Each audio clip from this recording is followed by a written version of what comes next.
I never thought the home I helped build for my son would one day feel like a prison. My name is Eleanor, and I am 80 years old. For the last 7 years, I lived with my only son, Michael, and his wife, Vanessa. After my husband passed, Michael insisted I move in. "Mom, this is your home too," he said with tears in his eyes. I believed him. I tried to be small. I cooked their favorite meals, folded laundry, and stayed quiet when arguments rose like thunder between them. I rocked their 2 little grandchildren to sleep when Vanessa was too exhausted. I gave them the money from selling my old house so they could pay off their mortgage. I thought I was family. But some people only see an old woman as a burden. It happened on a rainy Thursday evening. I had just finished washing the dinner dishes when my knees gave out again. I dropped a glass. The shatter echoed through the kitchen like a warning. Vanessa stormed in, her face tight with years of resentment she had never said out loud until that moment. "Eleanor, I can't do this anymore," she said coldly. "You need to leave. Pack your things. I'll call a taxi in the morning." I stood there, water dripping from my wrinkled hands, staring at the woman my son had chosen. My heart didn't just break. It shattered into pieces so small I knew I'd never find them all. Michael wasn't even home. He was working late again. When he finally came back that night, I was already sitting on the edge of my bed with one suitcase, the same one I had brought when I moved in. I waited for him to fight for me. Instead, I heard them whispering in the hallway. "She's too much, Michael. Your mother is destroying our marriage." And my son, my own flesh and blood, stayed silent. That night I cried until there were no tears left. I was 80 years old, being thrown out like an old piece of furniture no one wanted anymore. The next morning, the taxi came. Michael helped me into the car, but he wouldn't look me in the eyes. Vanessa stood at the door with her arms crossed, watching like she had finally won a long war. I spent the first 2 weeks in a small DAMP room at Sunnybrook Retirement Home. The walls smelled of medicine and regret. Every night I replayed that moment in the kitchen. The way her voice cut through me. The way my son chose silence over his own mother. I stopped eating properly. My blood pressure climbed so high the nurses worried I wouldn't make it to 81. But the real pain wasn't in my body. It was in my soul. The betrayal ran so deep, I felt it in my bones. Then one afternoon, my granddaughter Lily came to visit me secretly.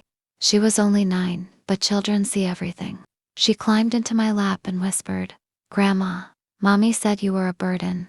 Daddy cried after you left, but Mommy told him to stop being weak."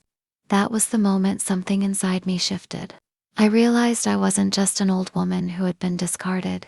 I was a mother who had sacrificed everything for a son who had forgotten where he came from, and I still had power. Years ago, before I sold my house, I kept one important thing, the deed to a valuable piece of land my late husband and I owned upstate. Michael didn't know I had never transferred it to him. I had planned to surprise them with it as a gift for their 10th anniversary. Now that gift would never reach their hands. I also remembered every secret Vanessa thought I didn't know. The credit card debt she hid from Michael. The messages I accidentally saw on her phone with a man named David from her office. The way she had slowly turned my son against me for years with little comments and complaints. Pain can destroy you, or it can sharpen you into something stronger. I made quiet calls. I spoke to my old lawyer. I spoke to my sister who lived across the state. And slowly, I began to weave the threads of justice. Not with anger, but with the calm clarity that only a woman who has lived 80 years can possess. 3 months later, everything changed. Michael received a letter from my lawyer. The land, worth nearly $400,000, had been placed in a trust for my grandchildren. He and Vanessa would never touch it.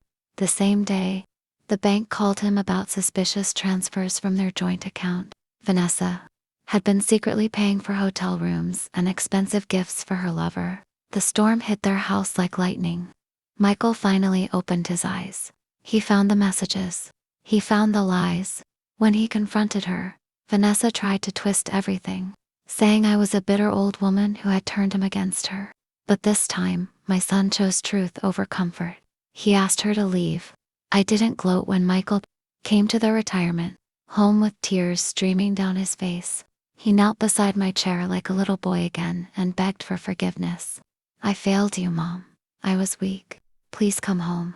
I touched his face with my trembling hand and said, This was never about coming home, Michael. This was about remembering who raised you. I moved back, but things were different. Vanessa was gone. The house felt lighter. My grandchildren ran into my arms every evening. And my son finally became the man I raised him to be. Vanessa tried to come back months later, broken and alone.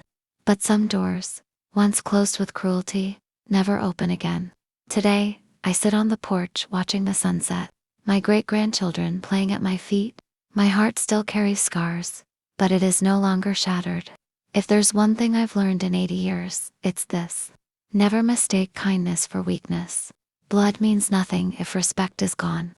And when someone throws you away like you're nothing, the universe has a way of showing them exactly how much you are worth. I forgave my son, but I never forgot what they did. And that, my dear ones, is how an 80-year-old woman taught her family that love without honor is no love at all. The end.